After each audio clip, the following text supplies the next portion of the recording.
সামনে তুলে ধরছি নবীজি দোজখ দর্শনের বয়ান। নবীজি দোজখ দর্শনে কি কি আযাব দেখেন তার সমস্ত হিস্টোরি।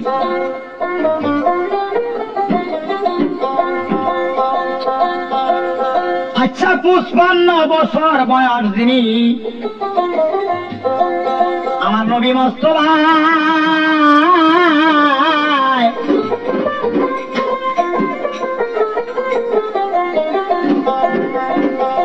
তখন নবীজির কাছে আল্লাহ পাক জিবরিলকে পাঠায়, যাও জিবরিল আমার দোস্তকে সংবাদ দাও পাঠাইয়া মেরাজে তার যাইতে গো হবে ব্রহ্মণের লাগিয়া। সংবাদও পাঠাইল রে জিবরিল নবীর কাছে যাইয়া, নবী ভাবতে লাগলো সংবাদও পাইয়া।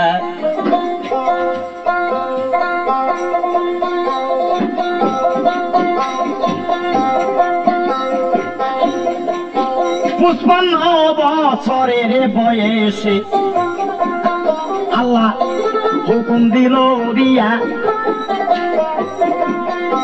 মেরাজে আমার যাইতে গো হবে দেখিবার লাগিয়া। যাও জিবরাইল আমার জন্য একটা বোরাক আসনিয়া, বোরাক সালে জিবরিল পৌঁছিলেন যাইয়া। 1,24,000 বোরাক আছে ভাই। তাকাইয়া দেখে সবার পিছতেই সওয়ারি দেখা যায়। এইদিকে তাকাইয়া গো দেখি একটা বোরাক খালি গেছে রইয়া, বুকে তার মুহাম্মদ নামে লেখা গো গেছে রইয়া। সেই বোরাকটা করে জিবরাইল তখন গেল লইয়া রে।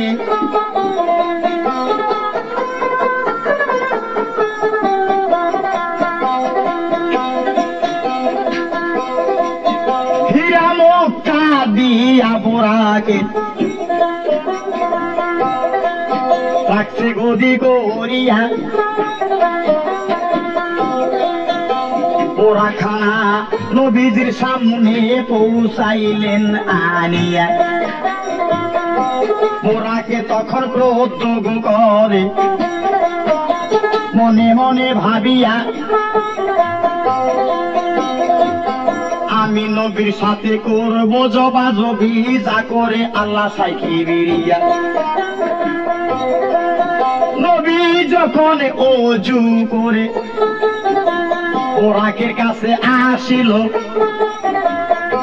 বোরাক তখন ক্রোধ করে ভাবিতেই লাগিল, আল্লাহর কুদি চোখে তাহার জবান যায় খুলিয়া রে।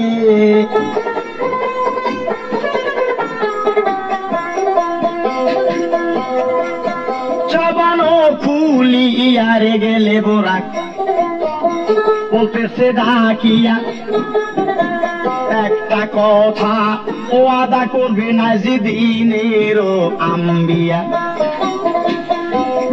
হাসরে যেদিন মতের যাবেন সুপারিশ করিয়া, সেদিন আমার পিছে সওয়ার হবেন কিনা তাই যাবেন বলিয়া রে।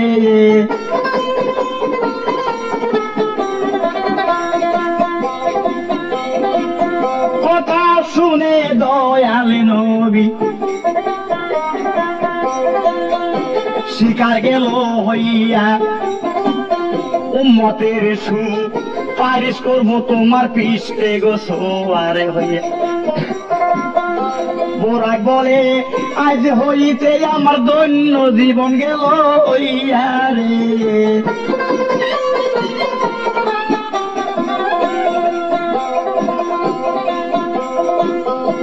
তখন নবীজি গো বোরাকের পিছতে সোয়ার হলো,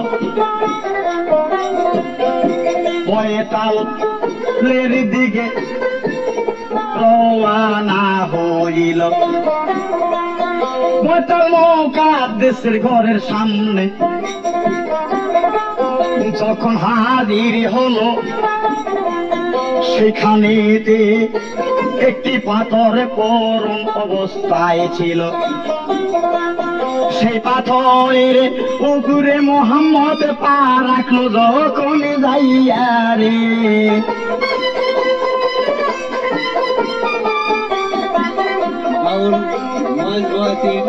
এই ক্যাসেটটি পরিবেশিত হচ্ছে আলোক সজ্জা প্রযোজনায়।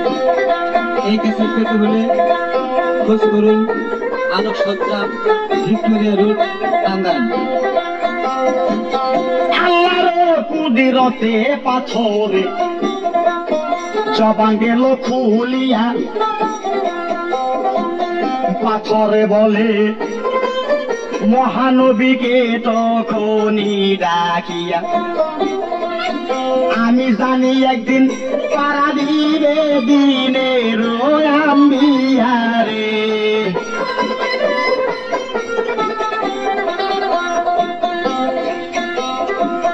নবী তখন আল্লাহর কাছে ফরিয়াদ গেল করিয়া, হুজুর যখন পা নামাইল পাথরে উপর হইয়া,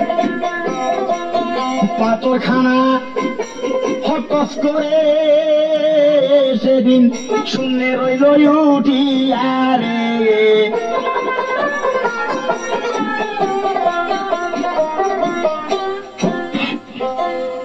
যখন পাথর বলল, হুজুর আমি আপনার অপেক্ষায় আছি, আজ পর্যন্ত করে আছি, একটা নবী আমার উপরে পা তোলেনি। আমি জানি শ্রেষ্ঠ নবী মুহাম্মদ সাল্লাল্লাহু আলাইহি সাল্লাম উনি যে কোনোদিন আমার মুখে পা দিবেন। আজ আমি ধন্য, আজ নিজকে নিজে আমি ধন্য মনে করতেছি। হুজুর একটু দোয়া করলেন, পাথরটা হটস করে উপরে পয়তাল মুকাদ্দেসের ঘরের সামনে দরজার সামনে ঝুলে রইল। সে পাথর নাম হলো শোভারাজ, এবং দেখার একটা সৌন্দর্য বলে তার নাম হলো শোভারাজ। অকান্তিকা হলো গো বিদায়, পোড়াকে সোয়ার হইয়া জিব্রাইলে নবীর কানে কানে দিতেছে কইয়া, এই জায়গাটুকে পার হইতে তিনটা লোক থাকবে দাঁড়াইয়া। প্রথম কারে লোকে রাস্তার ডাইনি সাইডে থাকবে দাঁড়াইয়া, তাইকা বলবে কোন রাস্তায় যাও, রাস্তা বলে করিয়া রে।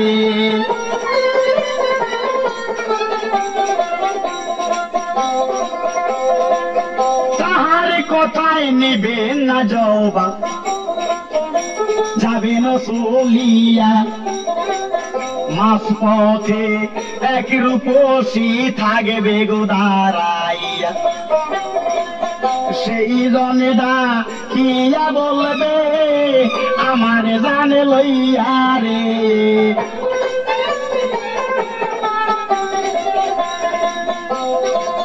শেষের দিকে বাম সাইডে আরেকজন থাকবে দাঁড়াইয়া, সেও ডাকবে কোথায় যাইতেছ, রাস্তা বলে করিয়া। আপনি কিন্তু কারো ডাকে সারা দিবেন না চাইয়া রে।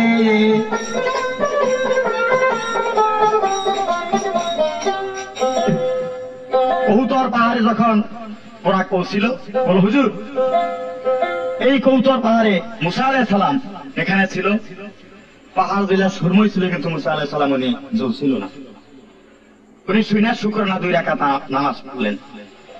জিজ্ঞাসা করলেন, হে জিবরাইল, এই 3টা লোক এই রাস্তার মধ্যে এরকম ডাকাডাকি করলো কেন? জিবরাইল বলতেছে, হুজুর, প্রথম যে লোকটা দাঁড়িয়েছিল দুয়াদাকে সাড়া দিচ্ছেন, আপনার সমস্ত মত ইহুদি জাতি থেকে যাইতো গা। আচ্ছা, মাঝখানে যে রূপসী দাঁড়িয়ে আসছিল একটা রমণী, বলল ওই লোক সংসার, ওর ডাকে সাড়া দিলে আপনি সমস্ত মত এই সংসারের মায়া জালে বেরিয়ে থাকতো, আল্লাহ কোনো গুণ গানটা রাখতো না। শেষের দিকে যে লোক দাঁড়িয়েছিল ওর ডাকে সাড়া দিলে আপনার সমস্ত মত কাফের হয়ে যেত, কেউ আপনার হাদিস দলিল মানত না।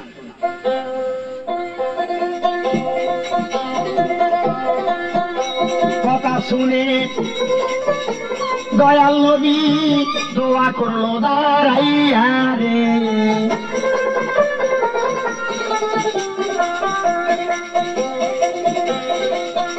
এইভাবে প্রথমে আসমানে জিবরাইল ধাক্কা দিল গিয়া, তাড়াতাড়ি ফেরেশতারা দিলেন দরজাটা খুলিয়া। জিবরাইল বলে আইছে, মহানবী দেখো তোমরা চাইয়া রে,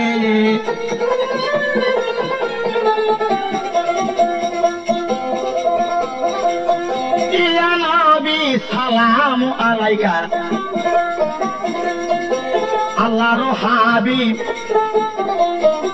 যত্ন করে বসতে তখন করলো রে বুদ্ধি স্থির। হুজুরে বলে, বসবো না আমি, যাব লগে দর্শনে রে।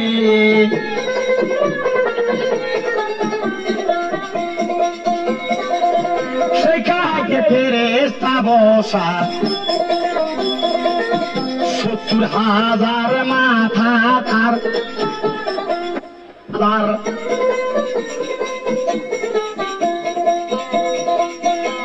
মাথা আজি ছিল গোটায়, এক একটা মাথার মধ্যে 70,000 মুখ করে।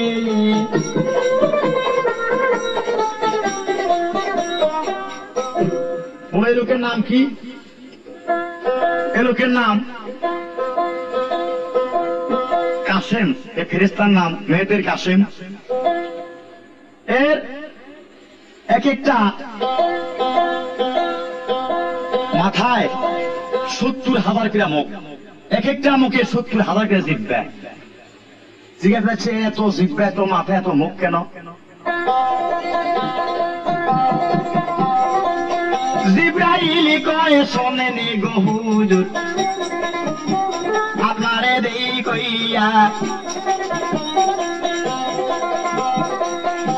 রিজিকেরও মালিক আল্লাহ, সমস্ত বার এরে দিছে দিয়া রে।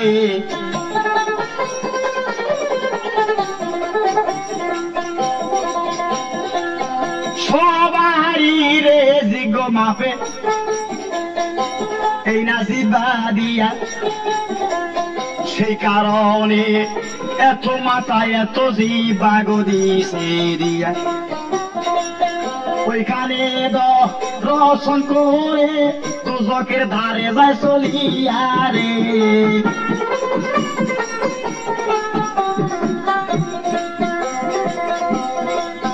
দুজক দর্শনে যাইয়া গো নবী প্রথমে দেখতে পায় এক ফেরেশতার অর্ধেক বরফে অর্ধেক আগুন দেখা যায়। জিজ্ঞাসা করলো, এই ব্যক্তির এমন শাস্তি কেন রে?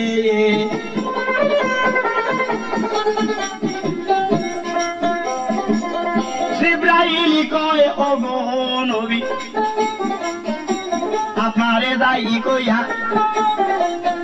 আগুন পানির ভার আল্লাহ বিশাল এর উপরে দিয়া। আগুনের দরকার হলে আগুন দিবে, পানির দরকার হলে বৃষ্টি যাবে দিয়া রে।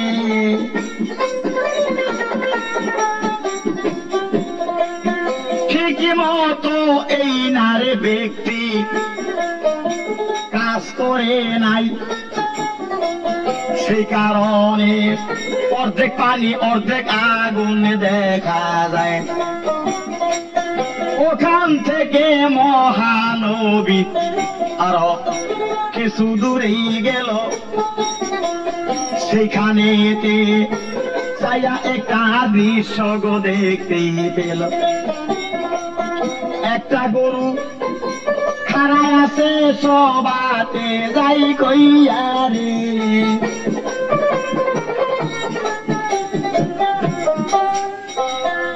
একটা গরু সেখানে খাড়া আছে, কিন্তু গরুর যেটুক শরীর এবং স্বাস্থ্য তার চাইতে 8 গুণ তার পেট এত বড়, কিন্তু খুব চিৎকার করতেছে, লাফালাফি ফালাফালি করতেছে। গরু জিজ্ঞাসা করলেন, ভাই এই গরুটা যেটুকের দেহ এর চাইতে 8 গুণ বেশি হবে পেট, এত বড় পেট কে আর এরকম চিল্লাইতেছে কেন? বলো হুজুর, এই ব্যক্তি দুনিয়ায় ছিল ঘুষখোর, সুদখোর। কারণ এত সুদ খাইতে এত ঘুষ খাইতে কিন্তু বড় পেট ভরতো না। এমন ঘুষের দায় হয়তো আসল টাকা দিয়ে কোন গরিব ব্যক্তি ক্ষমা চাইতো, ক্ষমা করতো না। সুদের দায় বাড়ি ঘর বেঁচে তাদের দেশ ছাড়া করতো। ও পেট না ভরাতে আজ সে ঘুষের টাকা সুদের টাকা সাপ দিচ্ছে হইয়া ওর পেটে ধ্বংসন করতেছে, তাই ওর এরকম করুণ কান্না।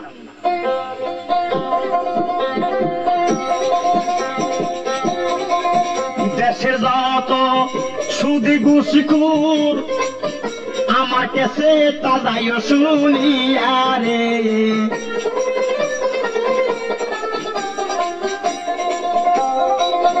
কিছু দূরে দয়াল গো নবী অগ্রসর হইল, হঠাৎ করে সামনে একটা দৃশ্য গো দেখতে পাইল। জ্বলন্ত আগুনের বিছনায় একজনকে শোয়াইতাছে জোরে করিয়া রে।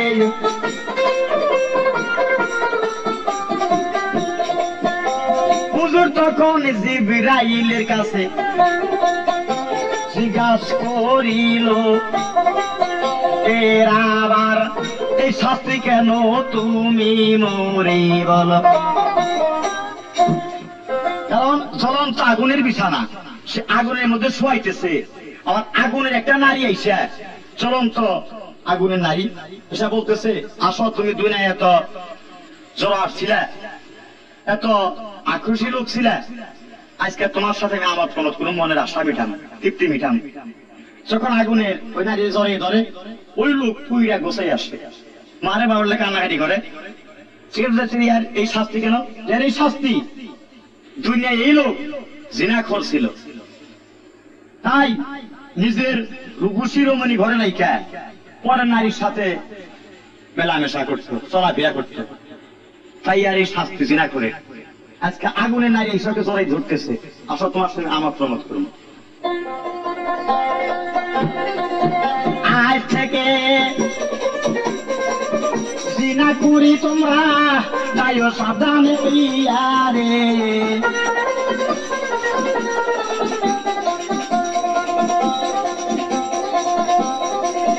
এইভাবে দয়ালে গো নবী কিছু দূরেই যায়,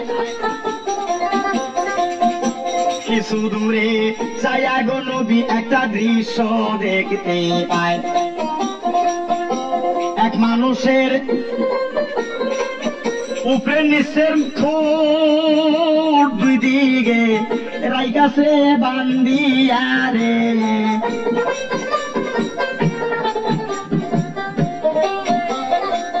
জিজ্ঞাসা করলো ওগো জিবরাইল,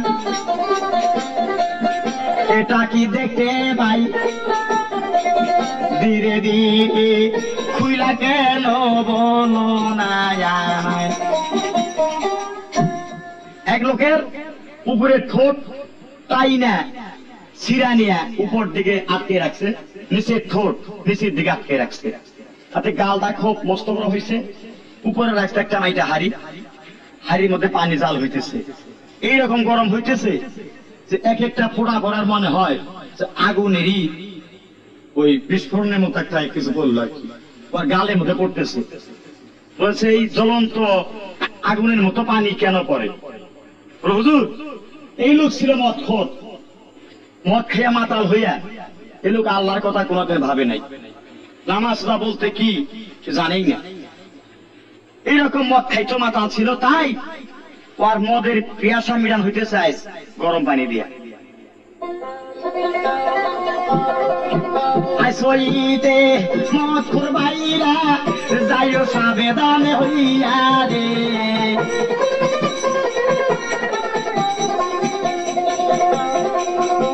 কিছু দূরে মহানবী আইগাইয়া যায়, হঠাৎ করে সামনে তাকাইয়া দৃশ্য গো দেখতে পায়, এক ব্যক্তি ঘরের ভিতরে কাঁদতেছে চিল্লাইয়া রে,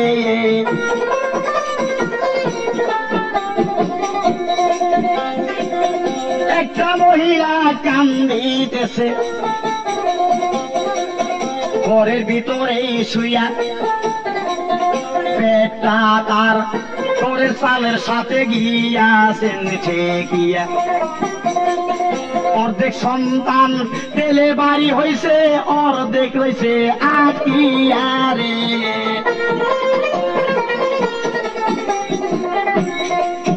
নবী বলে ও গো জিব্রাইল,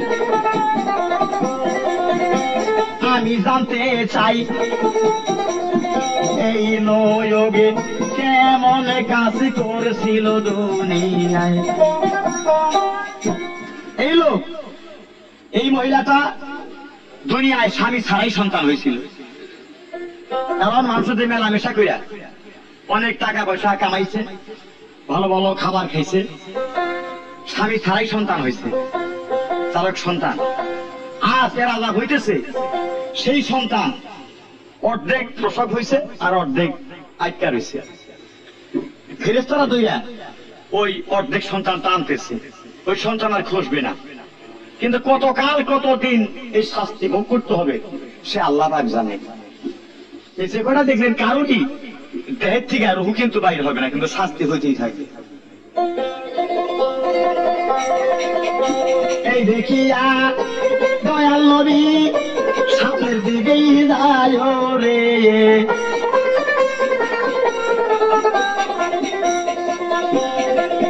কিছু দূরে যাইয়া গো দেখে একটা মেয়ে রয়েছে বসিয়া, তার দুই পাখনা হইতে আগুনে উঠিতেছে জ্বলিয়া, মাথা চুলগুলা উড়িতেছে ধুমার মতো হইয়া রে,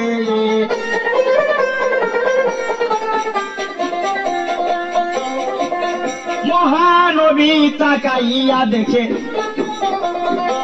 জিজ্ঞাসা করেছিল এই ব্যক্তি কি পাপ করছে তাই আমারই বলো, বলে গরমের আভাস হইলে এই ব্যক্তি থাকতো উদলা হইয়া রে,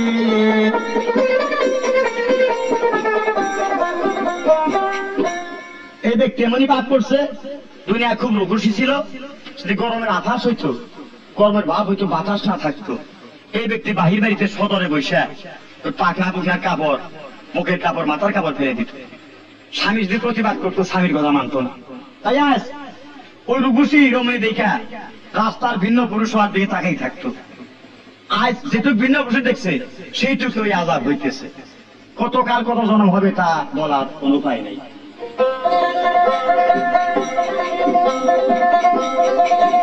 এইভাবে অনেক নারী চলাফেরা করে, তারা কিন্তু এ জগতে মানে না স্বামীরে, ওইভাবেতে বিচারের দিন করলে ওই শাস্তি যাবা পাইয়া রে।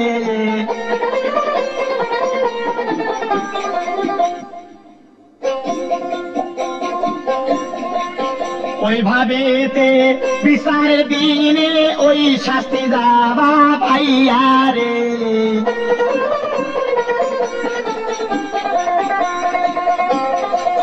সেখান থেকে মহানবী কিছু দূরে আই গাইল,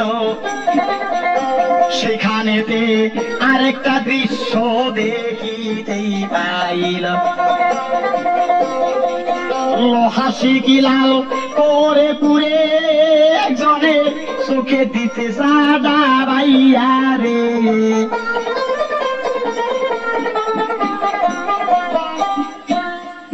এক ব্যক্তিকে লোহার শিক পুরে, দুইটা লোহার শিক লাল দগদগা করে ওই চোখ দিয়া পরিচালনা করতেছে, আর জিব্বা দিয়ে একটা শিক ঢুকে দিয়ে রাখছে আগেই। হুজুর জিজ্ঞাসা করে রাখছে, ইয়ার চোখ দাও শিখ পরিচালনা করা হইতেছে, এইদিকে জিব্বা দিয়াও শিখ দেওয়া হয়েছে, ব্যাপারটা কি? এই কোন আলাপ করেছিল হুজুর? সে কথা আমি আর কি বলবো। এই ব্যক্তি জিব্বার শাস্তি হইতেছে, এই ব্যক্তি দুনিয়ায় যত মিথ্যা সাক্ষী আইনের কাজ করা দিয়ে দিত, টাকা হইলে যেদিক টাকা সেদিকেই উনি সাক্ষী দিত, সত্যকে মিথ্যা করত। সেই জন্য জিব্বার শাস্তি। আর ওই লোকের চোখ অনেক খারাপ ছিল, যদি রাস্তা দেখতে মাইয়া যেতে দেখতো, হাতে ইশারা করতে আমরা এত দেব, বুঝলেন? সেই জন্য নফসের শাস্তি ওই দুইটা শিখ লাল করে পুরে চোখ দেওয়া পরিচালনা করা হইতেছে। এই দেখিয়া দয়ালে নবী কিছু দূরেই গেল, সেইখানেতে ছায়া নবী দেখিতে পাইল রে।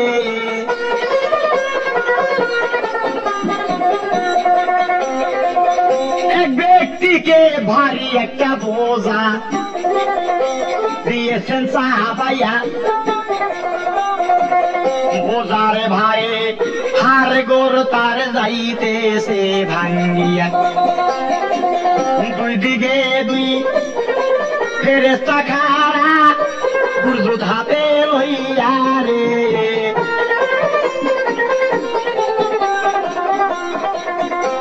বলতেছে তুমি বোঝা কিন্তু নামাইতে পারবে না, নামাইতে গেলে আমরা গুরুজতে মারিব তখন। হুজুরে তখন জিবরাইলের কাছে জিজ্ঞাসা করেছিল, এই ব্যক্তির এত ভারী বোঝা জিবরাইল কেন হইল রে?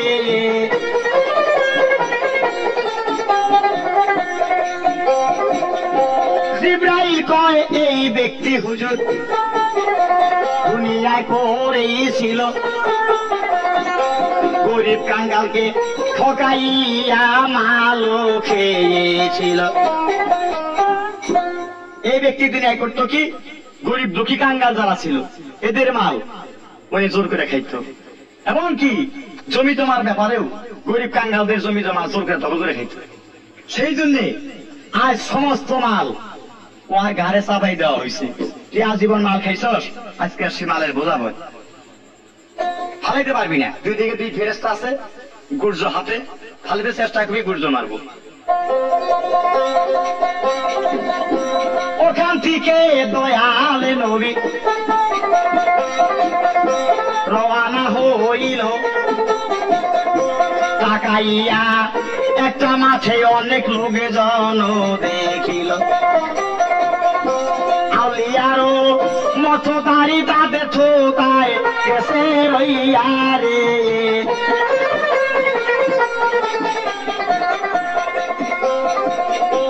দাড়িওয়ালা লোকজন গুলা চতুর্দিকে কাঁধে বসাইয়া, চতুর্দিকেই দিল আগুনে তাদেরকে ভিতরেই রাখিয়া, চিল্লাইয়া কাঁদতে খাইব সেদিন সবাই মিলিয়া রে।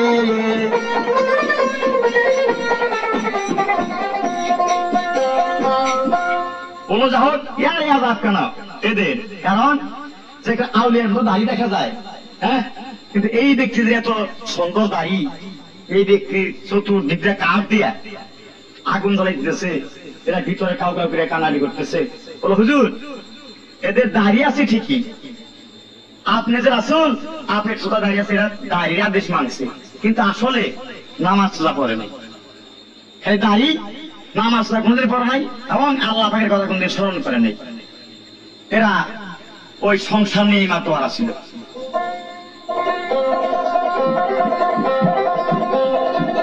হাসরের দিন ইমাম হবে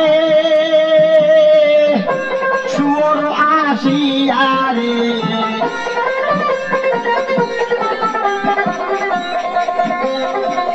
শুয়োর আইসা ইমাম হইয়া সামনে দাঁড়াইবে, নামাজ রোজা কেমন বস্তু সেই দিন জানতেই পারিবে। নামাজ রোজা না করিলে নবীকে মনে সুপারিশ করিবে।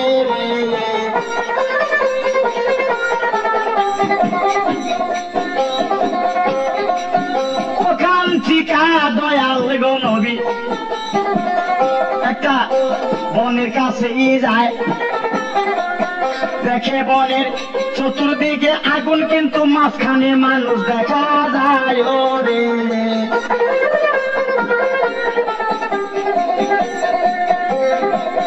জিজ্ঞাস করলো ও গো জিব্রাইল, তোমারে যাই কইয়া এই ব্যক্তি সুন্দর একটা মাঠ দেখিয়া সেখানে দাঁড়াইল। দূর একটা গন্ধ আসলো আমার দয়াল নবীর নাকে রে।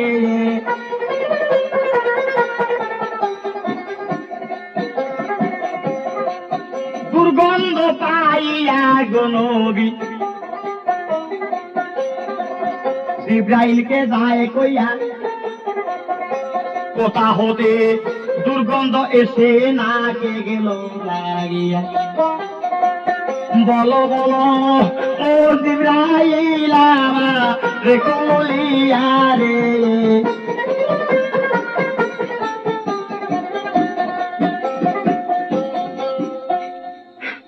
এর মধ্যে 70 বাক্যের শব্দ হইতাছে, রণতনা জনগণের শব্দ হইতাছে। হে আল্লাহ ভাই, তুমি আমার সাথে ওয়াদা করছো সেই ব্যক্তিকে আমার পক্ষে দাও। হুজুর বলতেছে হে জিবরাইল, এটা কি শব্দ হইতাছে? আরে মারের মধ্যে এরকম দুর্গন্ধ আসলো করছি কেন? বলে হুজুর এটা দোজখের গন্ধ, ওখানে আপনার পাপী উম্মত যারা তারা ওই দোজখে চলতেছে, সেই দুর্গন্ধ এখানে আসলো। আর বলতেছে রণ রণ ঝন শব্দ নেই, শব্দটা কি? দোজখ বলতেছে আল্লাহ পাক 70 বারকে তোমার সাথে ওয়াদা দিছ পাপী উম্মত আমার দোজখের মধ্যে দিবা, তুমি তাড়াতাড়ি দাও যে লোক পাপী।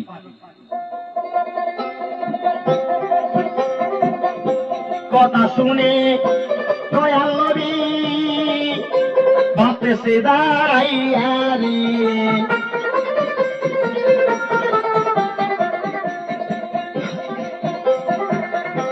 এই সমস্ত দেখে গো নবী ওখান হতে ফিরিল,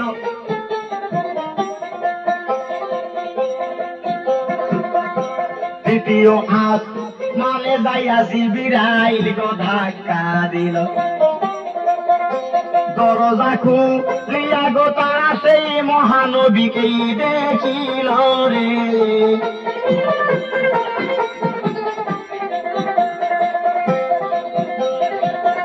ওখানে হইল পরিচয়,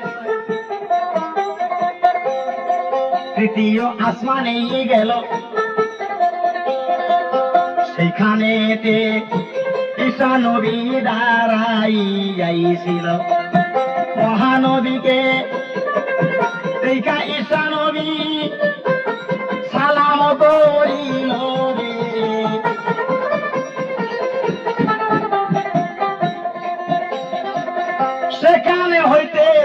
মুক্তা আসমানে গেলেন চলিয়া, সেখানেতে ইদ্রিস নবী উপস্থিত গেছেন রইয়া।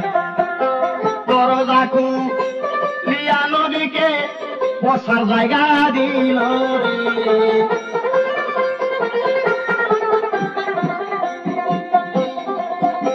ওখান হইতে সবম আসমানে যখন যাইয়া পৌঁছিল, দরজা ধাক্কা দিলেই তখন দরজাটা খুলিল। ওইখানেতে যাইয়া নবী এক দৃশ্য দেখতে পাইল রে।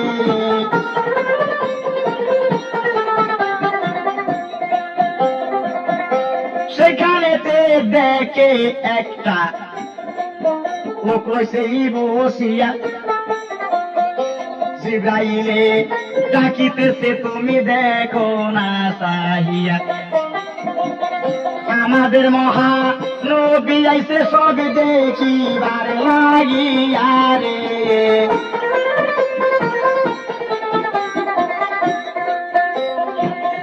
অনেক সময় পরে গুনি একটু দেখলো সাইয়া, ইয়া নবী সালাম আলাইকা দাঁড়াইল উঠিয়া। নবীজি জিজ্ঞাসা করলো তোমার নাম কি বলো রে।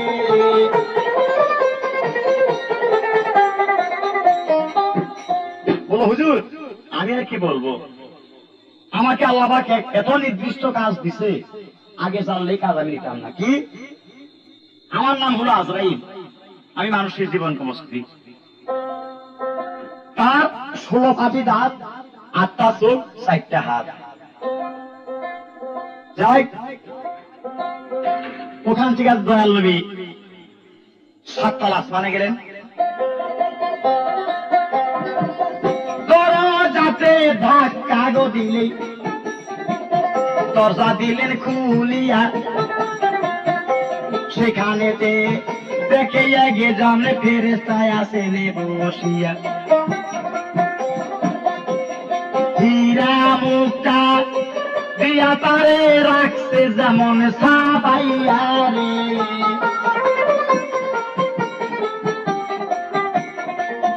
নবী তখন জিজ্ঞাসা করলো, জিব্রাইল আমারে যাও কইয়া,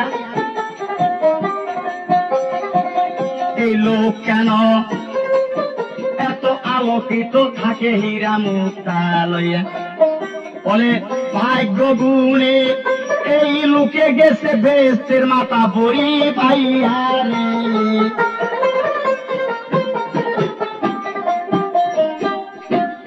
ওই লোক এর নাম হলো মালিক, এ হলো বেস্তের সর্দার, বেস্তের বড় ফেরেশতা।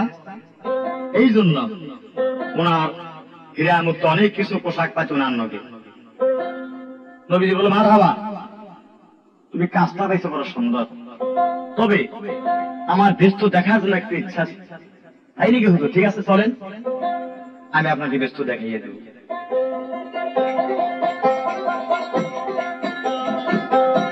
মালিক ফেরেশতা তখন হুজুরকে বেস্তে যাইতেছে লইয়া। 70,000 পর্দা কিন্তু সামনে গেছে রইয়া। এক একটা পর্দা পার হইতে 500 বছরের রাস্তা রে।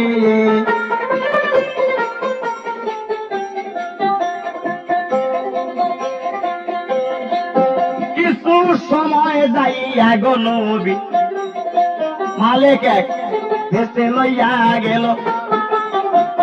ডাইনে ব্যস্ত বামে দুচোখে দেখিতেই পাইল।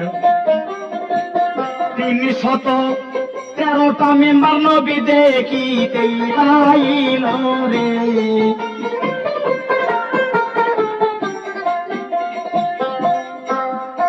বলল 313টা মেম্বার বসার জন্য, সেটা কেরা কেরা বসবে, আর আমার মেম্বারটা কোথায়?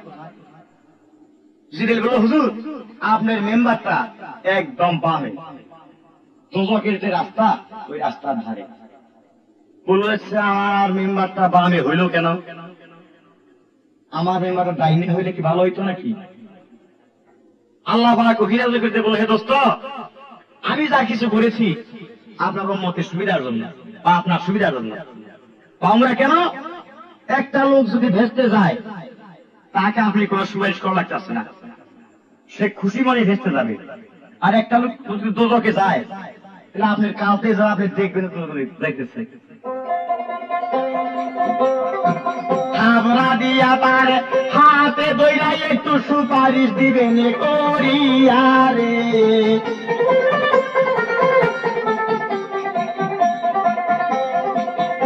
আপনি যদি করেন সুপারিশ আমার কাছে হাত উঠাইয়া,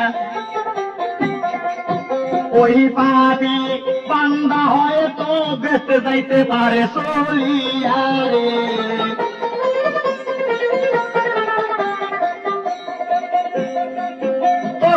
তখন হাত উঠাইয়া নবী দোয়া যে করিল, শেষের বেলায় বেহেশত খানা গুইরা গুইরা দেখিল। নবী বলে, বেহেশতে আইসি যাইতে ইচ্ছা হইতেছে না রে।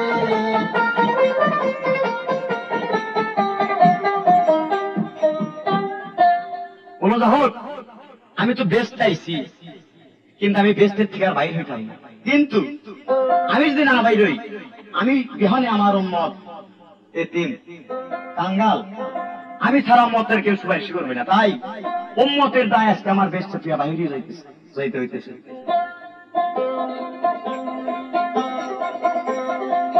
যে অবস্থা দেখলাম আমি আমার উম্মত যাবে ঠেকিয়া রে।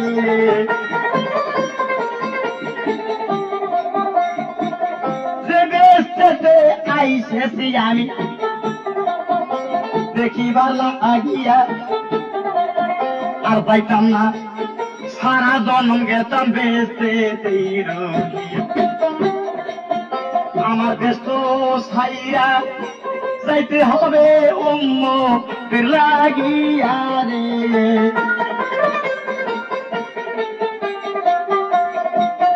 আমি বিহনে আমার উম্মত যাবে তিনি হইয়া রে।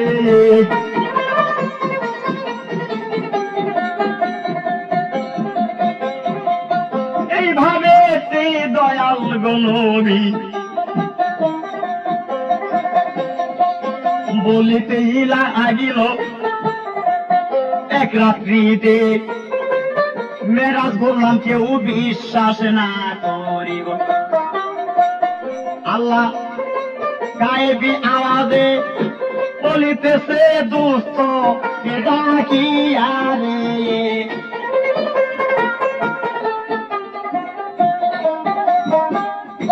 হে দোস্ত, কেউ যদি বিশ্বাস না করে সর্বপ্রথম বিশ্বাস করে আবু বকর সিদ্দিক। আর হয়তো কেউ বিশ্বাস করতে না পারে, সে আবু বকর সিদ্দিক প্রথম অবস্থায় বিশ্বাস করবে।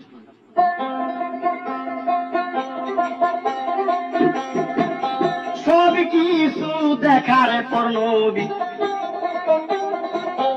আপন গৃহে ফিরিল। বাড়ির যাইয়া দয়াল নবী একটা দৃশ্য দেখিল। মনে করলো কত হাজার হাজার বছর আসলাম আমি ঘুরিয়া রে।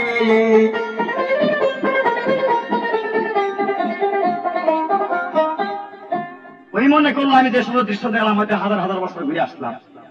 যে দেখতেছে উনি যে আপন গৃহ থেকে বাইরে অজু করে গেছে, সে অজুর পানি গড়ে নামতেছে। আর দরজাটা টান দেয়া কি করে দেখে গেছে, দরজা কবজা ওরা ঝুলতেছে। মনে হয় সেকেন্ডের মতো নিয়ে আসলেন।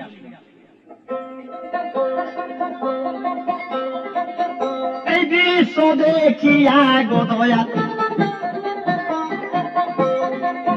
দুইটা হাত উঠাইয়া বলে, তোমার কাছে আল্লাহ আমি যাই দোয়া করিয়া, তুমি আল্লাহ সবই পারো রহমান রাহিম হইয়া রে।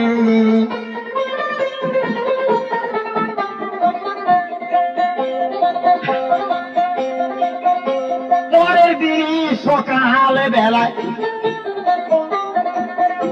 মসজিদে আসিল, সবার কাছে দয়াল নবী বলিতেই লাগিল, কালে রাত্রি মেরাজ দর্শন গেছে আমার হইয়া রে।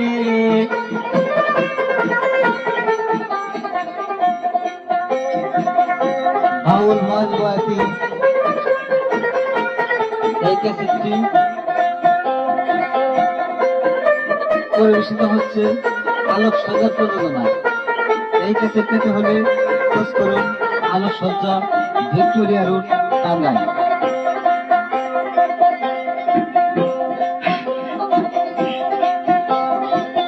দয়াল নবীর কথা গো কেহ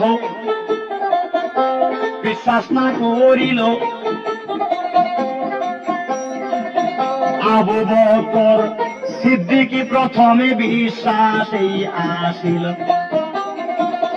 নবী বলবে না মিথ্যা কথা আসলে না যাইয়া রে।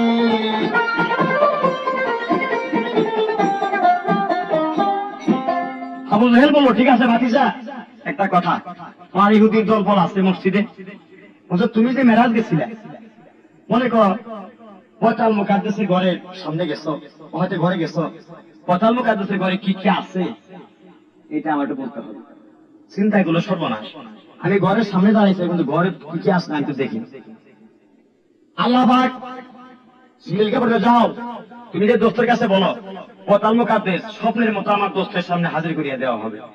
সে দেখে দেখে বলি, দেখে দেখে বলা শুরু করলো, কিন্তু আবু জেহেল তার সত্য নিল না। দেখ সাতটা বলে কিছুতেই হইতে পারে না, হ্যাঁ হাজার হাজার বছরের রাস্তা আর উনি এক রেতেই ঘুরে এসেছে, যে একটা বিশ্বাসযোগ্য কথা। তখন হুজুর যাই গিয়া ওই ছাত্র যাওয়ার সময় বাজার থেকে মাছ কিনে আসছে, সে বলতেছে বিবিকে তুমি তো রান্না ফলাইছো, মাছটাও কুটে আলো আমি এটা গোসল দিয়ে আসি। উনি যাইয়া টানের লুঙ্গি রেখা পানিতে গোসল দিবার নামছে, উলঙ্ক অবস্থা।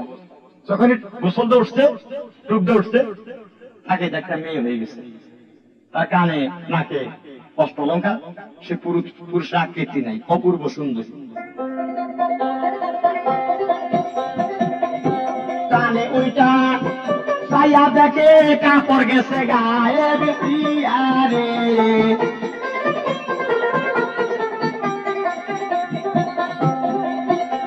ওইখান দিয়া এক সদাগর বানিস করতেই যায়,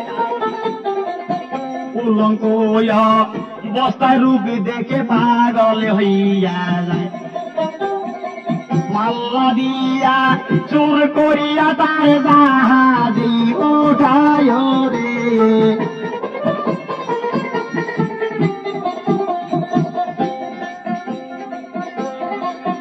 এই দিকেতে সদাগরে চোর করে ধরে নিয়া বাড়িতে তারে আবার পড়াইল বিয়া। তিনজন সন্তান হইল 7 বছর থাকিয়া রে।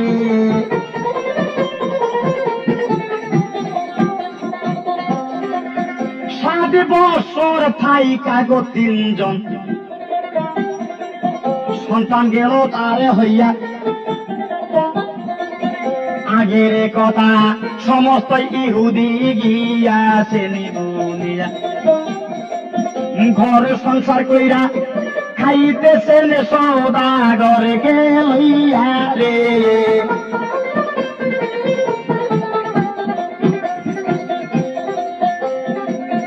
হঠাৎ কইরা সেই বাড়ি আরো যত নারী আছে সবাই মিলে গোসল করতে গেলেন এক নদীর ঘাটে। সবাই গোসল কইরা চলে গেছে, ও নামলো তারপরে রে।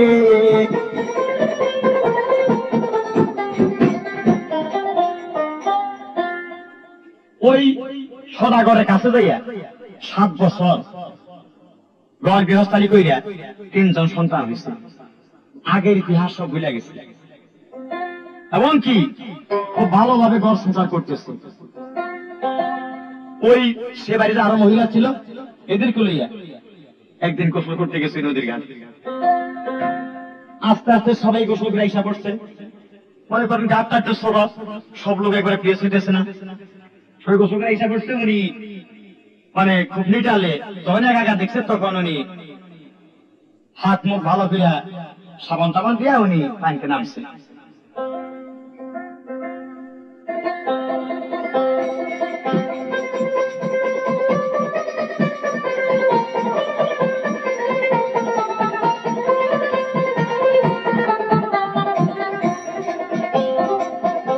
পানিতে নামি আগো তখন ডুব দিয়াই উঠিল, হঠাৎ করে ছায়া দেখে আবার পুরুষ হইয়াই গেল। কোথায় রইল সুসন্তান, তার কিছুই পরে না মনে রে।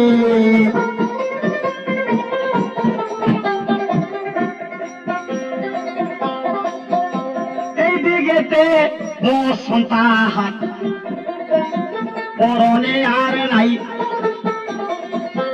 ধীরে ধীরে কানে উঠবে বাসে না লজ্জায়। কানে উইটা ছায়া দেশে সেই লুঙ্গি রইছে পরিয়া রে।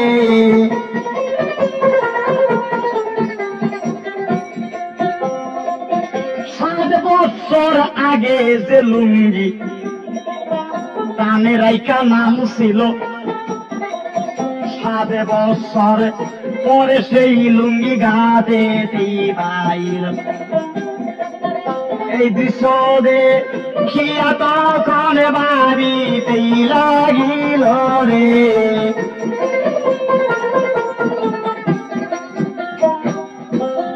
যাক, এদিকে চিন্তা করতেছে ব্যাপার কি, আমার 3 জন সন্তান হয়েছে। এদিকে সদাগর আমার স্বামী 7 বছর বিয়ে হয়েছে। আমি গোসল দিলাম, পুরুষ হয়ে গেলাম, সে সন্তান কোথায়, সে সদাগর কোথায়, আমি কিছুই বুঝতে পারলাম না। 7 বছর আগে যে লুঙ্গি আমার হারিয়ে গেছিল, সেই লুঙ্গি এখানে দেখতেছি। তাড়াতাড়ি করে লুঙ্গি বইয়া বাড়িতে গেছে, সে দেখে সে মাছ জালি মারতেছে, মাছ করতেছে। রাখলে বলতেছে, কি ব্যাপার, তুমি কি সারা জীবন এই মাছ খালি করতেই থাকবা? হ্যাঁ, আর ভাতার নামও না এখন পর্যন্ত।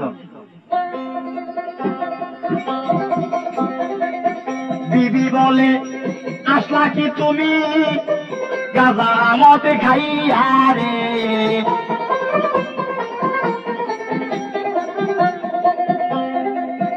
এখনই তো গেলে গো তুমি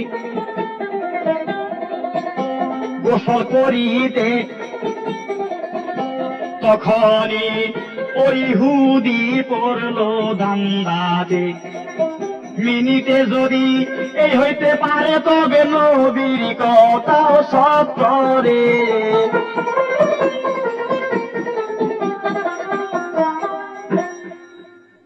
এই 2-1 মিনিটের মধ্যে হইতে পারে। আমি মা হইলাম, 3 জন সন্তান, সব আমি দৃশ্য দেখলাম। আমি তো কোনো আল্লাহর ওলি না, কোনো আউলিয়াও না। এই সময় দৃশ্য দেখলাম, তার নবী সে আল্লাহর একটা পবিত্র বান্দা, সৃষ্টির সেরা জীবী, সেই সে মিনিটে না সেকেন্ডের মধ্যে সে সারা দেশ ঘুরে আসতে পারবে। হুজুরের কাছে আমার মহল্লায় হয়েছে, কি ভাত খাবে আর কিসের মাছ করবে। বলে, পায় ধরিয়া ক্ষমা চাবো যাইয়া হুজুরের কাছে রে।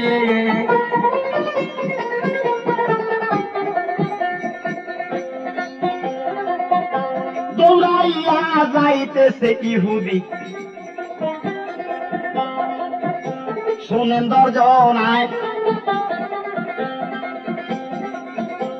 ইহুদির বিবি তখন ধীরে ধীরে যায় নদীর হাত দৌড়িয়া এই সময় পৌঁছিল ইহুদি বিবি আসিয়া রে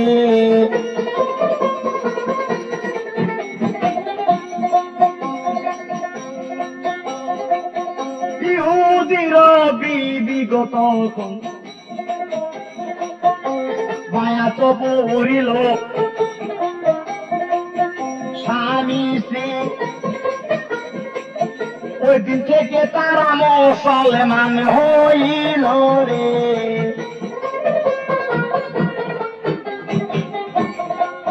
স্বামী শ্রী ওই দিন থেকে মুসলমান হইল রে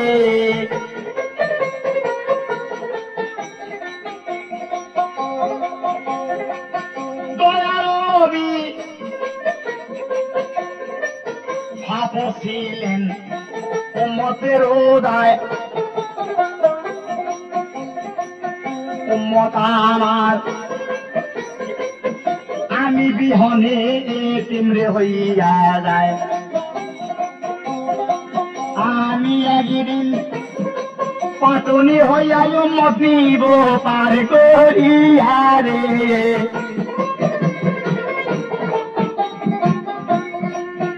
আমি একদিন পাটনি হইয়া উম্মত নিব পার করিয়া রে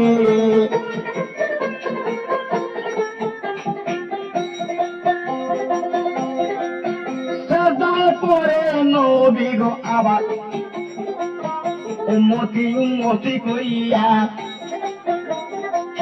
কান্দিতে লাগিল নবী যার যার হইয়া আমি বিনে আর কে আছে আমার উম্মত দেব সাইয়া রে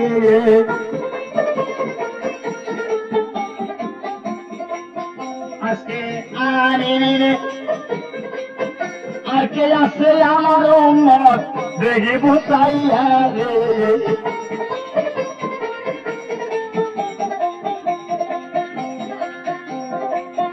আসো যত জগতের মানুষ দেখো একটু নবীকে ভাবিয়া যে নবী দুঃখের সাথী হইয়া উম্মত নিছে সাইয়া সংসারেরও মায়া পরে তারে রইলাম বুকলিয়া রে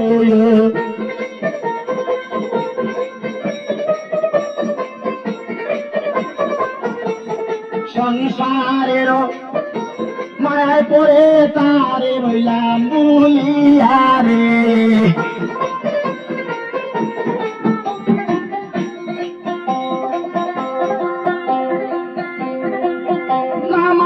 রোজা কায়েম করো মানুষ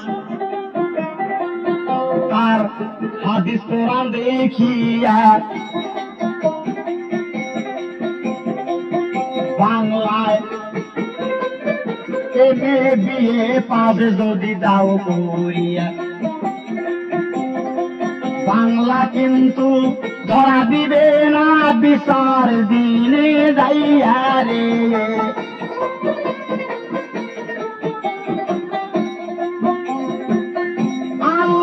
সেই রোজ হাসরে যেদিন বিচারে দাঁড়াইবে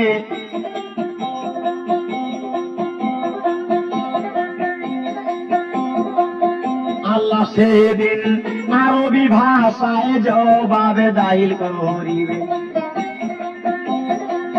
ঠেকিয়া যাবে মানুষ আরবি না জানিলে রে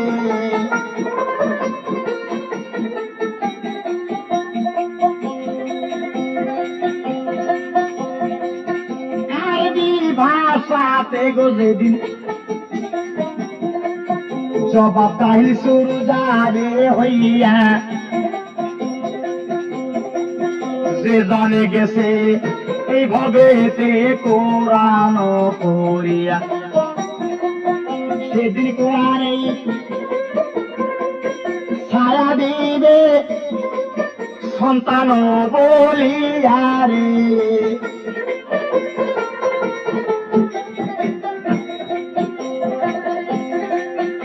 আরবি পড়া দরকার মুসলমান, সবাই রাইকো জানিয়া। টাকা পাহাড় কেউ কইল না, সুদি ঘুষে টাকা দিয়া। সুদি ঘুষের টাকার জন্য একদিন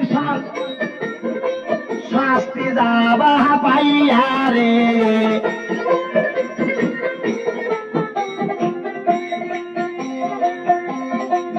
হালালি রুজি করে মানুষ,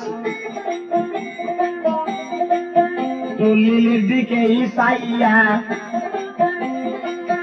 হাদিস মতো চলো দয়াল নবী জাগেছেন বলিয়া।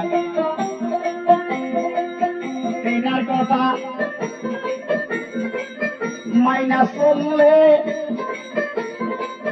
ব্যস্তবাসী যাবা হইয়া রে।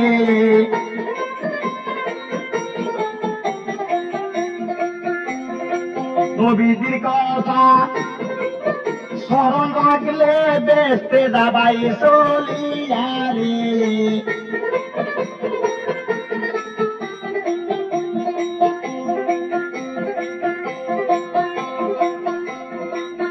এইভাবেতে আমরা উন্নত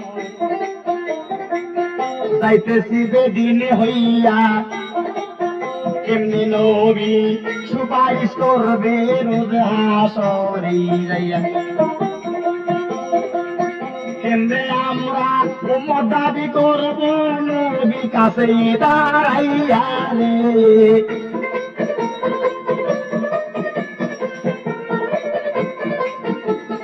কেমনে করব উম্মত দাবি সেদিন নবীর কাছে দাঁড়াইয়া রে।